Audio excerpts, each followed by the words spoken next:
Hello, welcome to Magic with Melly, or welcome back to Magic with Melly if you're coming back. So this YouTube channel is all about sharing in one another's magic. Particularly, I feel strong in my magic, so I'm presenting it to you through my YouTube channel, and we're connecting intuitively, where I may drop signs and synchronicities, messages that you need, just connecting and seeing how we can push each other forward. We are always switching, from positive to negative context, from happy to sad, mad. There's all sorts of energies that swirl all around us, and we can lean in or not. I'm really getting boundaries and a new beginning for this reading, and you may have some crown chakra sicky ickies or ascension vibes. You may even just be really in your head. You may resonate with hat hair. You may resonate with the weather, whatever weather it looks like. You may just find that it looks like parallel or synchronistic with your energy or your emotions. I'm getting like Crimea River. I'm hearing like water running down, like kind of like water off your back, kind of like relaxing, chilling, knowing that everything's just fine. I'm even getting like information. You may just be tapping into information, research, looking into hobbies, things that you're interested in, looking into the process for things. Maybe something's, like I said, new beginnings. If something's new, you have to learn about it. You have to kind of figure out what there is to know. You can't do better if you don't know better. So one of those things you can maybe, some of you may be having an issue of, well, I should have known better. I should have known better. It's like, but you didn't know better until you knew better. So now in the future, you can do better. If a situation ended badly because you didn't know better, don't choose not to internalize your mistake as throat chakra could be a situation here too, but I don't want to skip or like fast forward or anything. What I really wanted to get to is this the message on internalizing something, like how much you can internalize something. It's like the difference between I made a mistake and I am a mistake. Like that is such a huge difference in phrasing. And you can apply that to various phrases. Like so many people apply themselves in such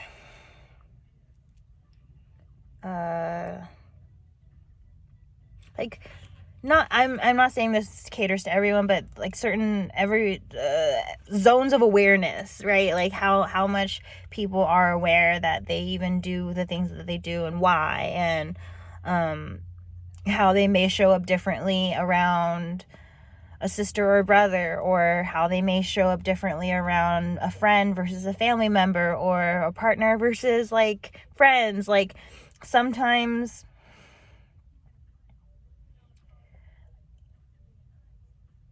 that's a interesting rabbit hole to go down. But it's like, if someone's not fully authentic in one placement, then that's going to have like a domino effect or a ripple effect like in other places in their life, whether you see it or not.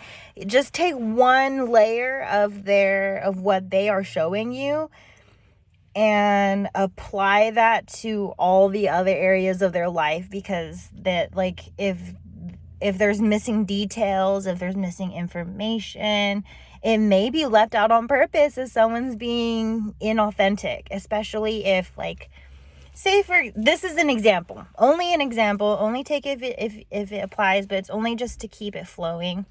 But it's like, say like your partner's a different person around you versus around their friends.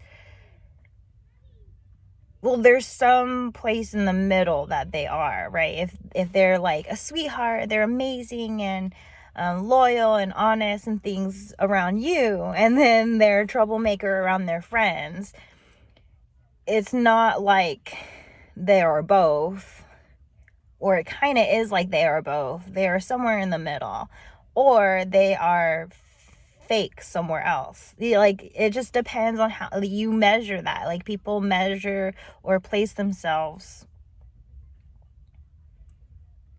accordingly, I think. Like, it's like according to like how their perspectives or how their personality is skewed. Maybe it could be skewed based on people pleasing, such would be maybe someone in the heart of hearts, you know, at the core, at the very, very, very core of things, they are a liar and never stopped lying. They thrive off of lying. Okay, say that there's a person like this. And I'm not saying that is in your life, but if there is, you will have their name literally cross your mind. As I say, specific trigger phrases will trigger like a thought about the person it's about. So if the shoe fits, the shoe fits. Okay, like, don't let someone have big ol' sharp stomping boots to stomp on your pride and your personality and your whole being. When the shoe fits, it's like they should not, like, if the shoe fits, don't put it on, you know, and don't stomp around and don't let other people stomp around on you. But essentially, that was a segue from, if I say a message and it may trigger thoughts, it may trigger names, it may trigger memories, it may trigger things, take that and like work through it and filter it and know how much applies here, and how much of it is assumption, how much of it is you're seeing already validation. But moving forward, is like, if there's certain like pieces missing, it may be left out on purpose. You may find that where someone's really, really inauthentic, they may be showing up way more authentic somewhere else. So with that example, where like maybe you have a boyfriend or a girlfriend and they're an angel around you, and then around other people they kind of like, you can't hide.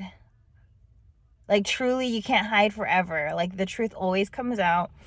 No matter how much energy, effort, time, actions, like however many people you have involved in orchestrating your lie, the truth will come out. So it will end up being a waste of time, space, energy, like just a waste of any of your resources to lie, because when you lie and then the truth comes out, you lose what you lied to receive. Is that like worth even receiving it in the first place if you get it all taken away at the end of all things? Like, how is that fair for you to be doing that to yourself? And it may seem like you're getting away with it, or it may seem like it's the only way to the reward, but I think some of this has like instant gratification tied into it, and like people pleasing and the formula of it. And I say it as like a formula because there's so many measurements. There's so many, you know, this person is showing a lot of anger and this person's showing a lot of sadness. Like,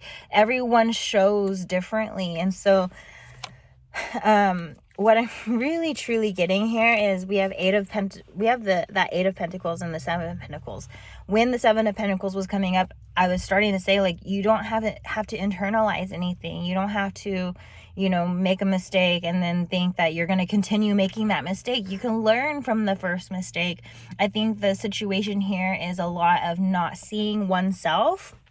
Wheel of Fortune reverse, especially if you are not seeing oneself create the problems that you have, or even create the solutions that you have, you find yourself like so lost because you don't have you're not seeing yourself, right? You're not seeing yourself one, create problems, right? That could be preventative, but you're also not seeing yourself to create solutions, which is also very soothing in a way where if you remind yourself, yeah, I got this, yeah, I can solve this, yeah, I may not have it today, but I may figure out in the future, like just trusting and having this like solid sense of self.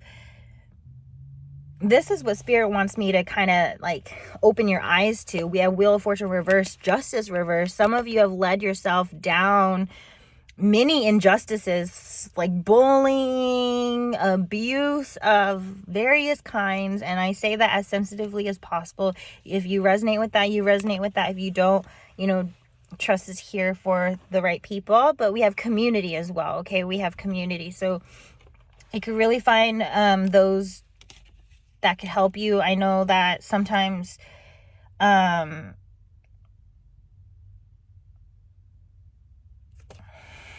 this is an interesting balance here with community, because the people around you can talk you out of what's good for you, but also the people around you can help you see what's good for you if you were missing it, if you couldn't see it for yourself, if you just open up and ask, well, is there something that I'm missing? Like, I really like this person, but for some reason people around me don't like this person. So then it's just like actually inquiring, like getting to the root of things. So that's really important here. I'm getting a Tower card peek out for me. So let's check out what's underneath it. Underneath it is a 9 of Wands. And behind it's 7 of Wands. Back to this, maybe feels like material world is against you, but what I'm hearing is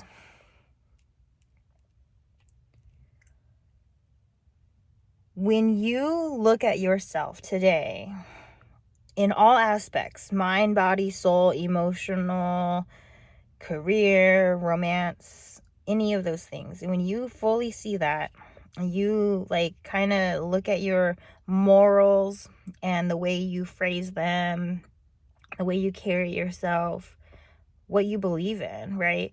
All those things. Really take a look at that and then compare to your surroundings and let go of what doesn't match. And that's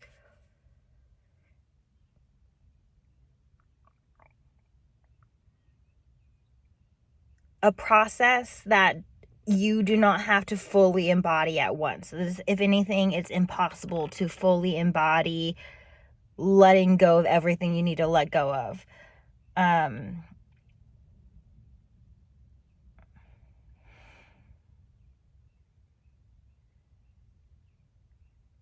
Because a lot of times it's like a lifelong of things that you need to let go of. So it's like trying to focus on the most important things that would,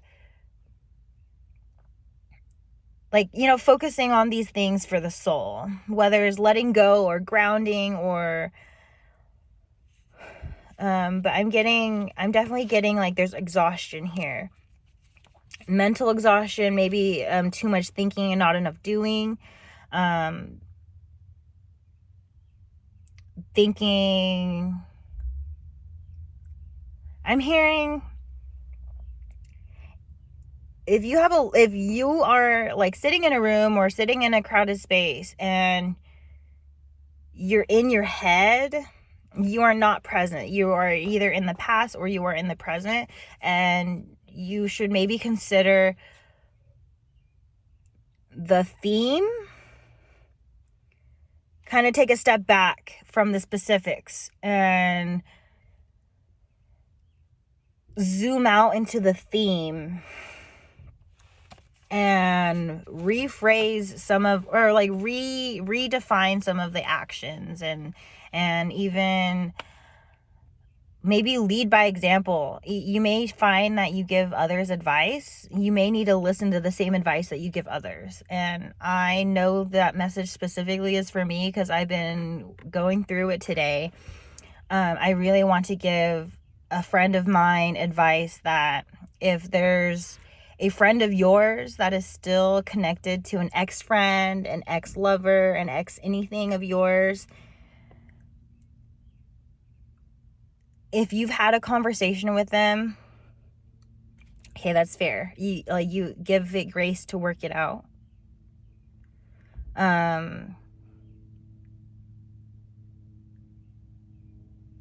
But at some point, if it's still continuing to give you anxiety, like, they're not your friend if they're connected to your ex. They just don't get your boundaries. Like, your boundaries matter.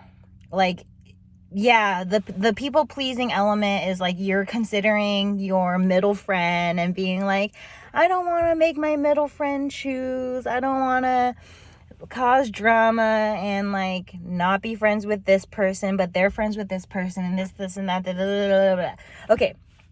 There's a lot of worrying about what someone's reaction will be, or even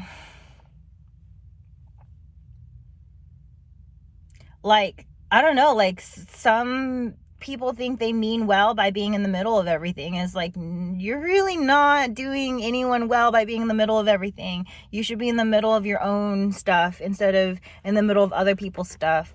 So like, that's the stuff there. And then it's like sometimes you hear back about something or someone because of these middle people or the connections, and then everything gets all twisted because the message wasn't even from the person it's seemingly from, because the words, the perspective, the experiences, the way it feels, the way it's delivered, everything about it gets changed when you bring someone in it. It's like saying like it's like that game where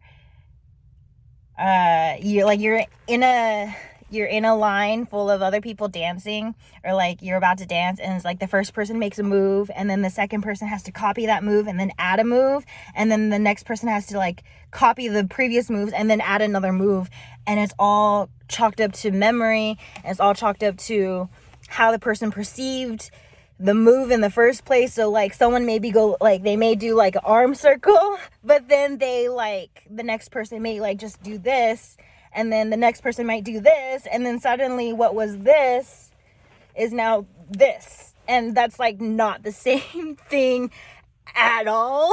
Like, it's like similar but not it. This is not it. And what I'm getting here is, if you had to delete a friend, delete the mutual friends, because I like solved problems for myself, but then I left like some of the smaller details that I overlooked. And some of you may have overlooked some of this, where you think that the public enemy number one is out, they're out because you did something, but they may use the middle people to still be able to have a hold over your energy, a hold over the situation. Like, and when it becomes 2 against 1 or 3 against 1 or a group against 1, things can get kind of really out of hand. And some of you experience this. Not everyone resonates with that, but if you're in my collective and you are in this reading, I think my collective has had dealt with like a gang mindset, like majority rules, sort of like mob mentality. It's like no one does the right thing until everyone's doing the right thing. Just do the right thing. It saves everyone a whole lot of headache. But sometimes the right thing is the hardest thing to do. And I give grace over that. I definitely give grace over that. Sometimes the best thing to do is the hardest thing to do. And what someone chooses along their timeline, you know, past, present, future, that is all dependent on that person's character, that person's personality, how much strength they have gathered to address the situation as it's being presented to itself. So sometimes they know what they have to do, but they don't have the strength to even like follow through. So they lean into what they can do, and though it doesn't feel right, they feel better than doing nothing at all, I guess. Like there's like doing the worst, doing the best, and doing nothing at all. And sometimes some people's perspectives is like, I'd rather be doing something than nothing at all, so I might as well just like do my worst, you know. Like I don't know, like it could be like attention deficit, where like extremes. It could be abundance as well, but deficit is definitely coming through, where like lack mindsets, extreme egos, that comes from just like, it's just like a not understanding what you are lacking. So if you know, like if you don't get enough attention, and in that placement where you're like doing anything is better than doing nothing, so it's like, but doing good versus doing bad, sometimes one's harder than the other. So like, which one do they lean on to? They lean on to what they are capable of in that time frame at that time, and then they can go backwards in time and try and heal that. And like there's so many points to this. Everyone's on their own part of their journey, so just piece together your story as you are seeing it play in this reading. And I am sending so much love out. You guys are so strong for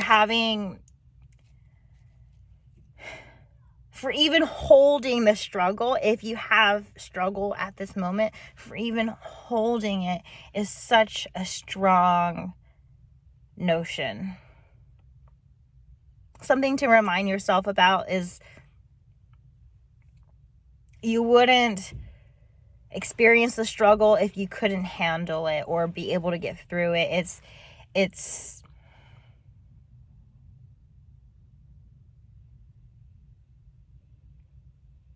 the answer, the resource, it's there, waiting for you to see it, perhaps waiting for you to take the blindfold off, or, you know, stop hearing from one ear out the other and actually process some of the ideas that are coming through. I'm hearing neglect because of neglect due to needs. That's like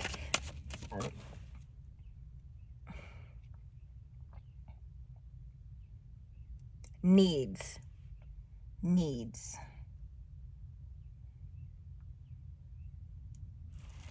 With kids, of course, prioritizing their needs, right? Because kids can't provide for themselves, as like we are teaching them how to provide for themselves. So we need to lead by example.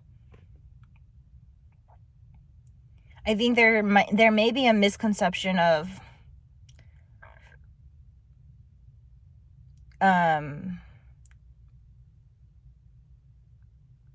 care of children, like misconceptions, or even parental placements and problems.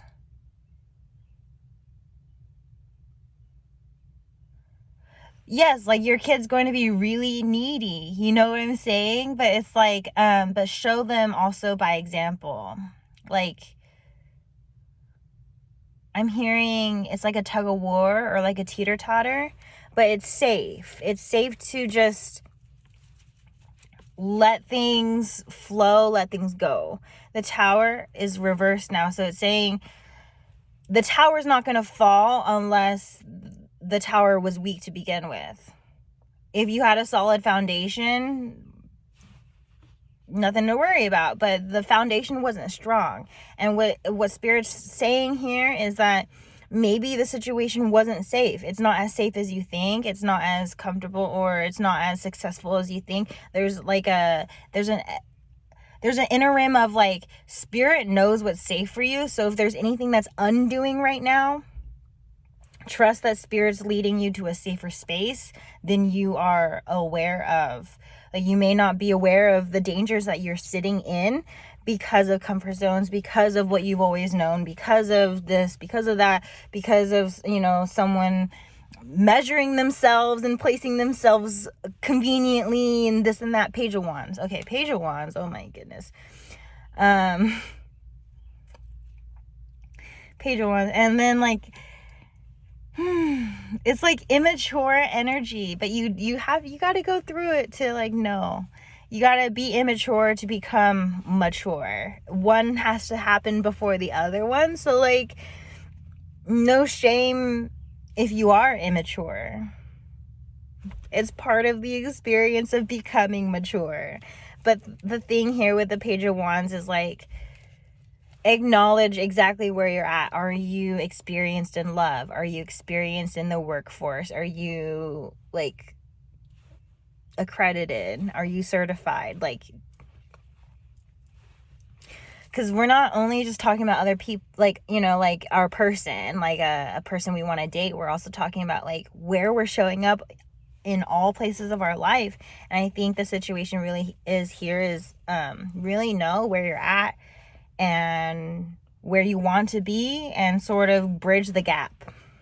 And that's, like, the easiest way I can phrase it, because it's like, you know, you want to be, you know, maybe in a relationship, but if you're not in a relationship yet, then you gotta, the way to bridge the gap is taking action to build a relationship, right? Like, a relationship doesn't just appear out of nowhere. You build it, you create it, you manifest it. Your energy, it's applying your energy, like, kind of having that intention and applying. And that's the magic. And we have Ten of Swords. Someone's for sure, like, imbalance and does not want this for you, or that they used heartbreak, like a heartbreaking situation is giving, like, continuing or choosing not to continue this cycle. Everyone here with this Two of Pentacles is going to be leaning in one direction or the other. It's like, it's really giving, like, this heartbreak is showing you a lesson, perhaps in boundaries, or perhaps in, like, what you connect with. Like, you are a mirror, or your connections are a mirror. So if you're not happy with your connection or connections or placements in career, love, life, light, you know, whatever it is, if you're not happy in those placements, take a look at yourself. And, like, if you're not happy with your external, then there's something internal that can be worked with. Then, like, your internal and your external fuel each other. So if there is an internal problem, maybe it's an external thing that you've been internalizing. If you have an external situation, you know, like, just, you know what I mean? It's hard. I don't want to get on, like, I'm getting, like, I'm starting to lose my throat chakra here. But again, I think it's because of this King of Wands. We have a King of Wands reversed. We did talk about a King of Wands in previous readings. I really think that there's partnership happening here, and people or things that get in the middle, and there's all this seeing that needs to be done in the daily, in, like, in the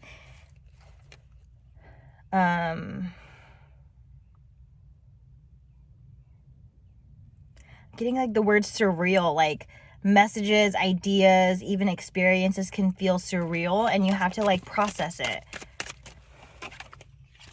Yeah, space to learn, space to process. And we have Temperance. Give yourself the time, you know, like, see things. Don't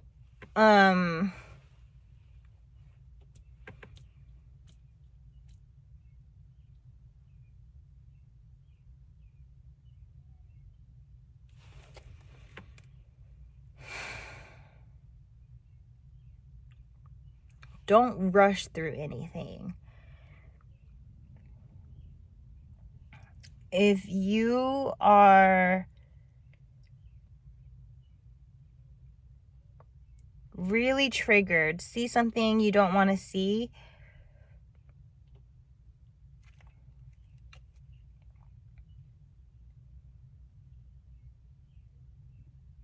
like, if you don't know what to do, essentially, then don't do anything until you do know what to do. And when I say, like, until you do know what to do, like, there's gonna be no doubt it's the right decision. So just let yourself sit in. It may feel chaotic and stormy, but when it's clear, it's going to be clear. So patience could be really key here, and resources, boundaries, resources and boundaries. You are your best resource.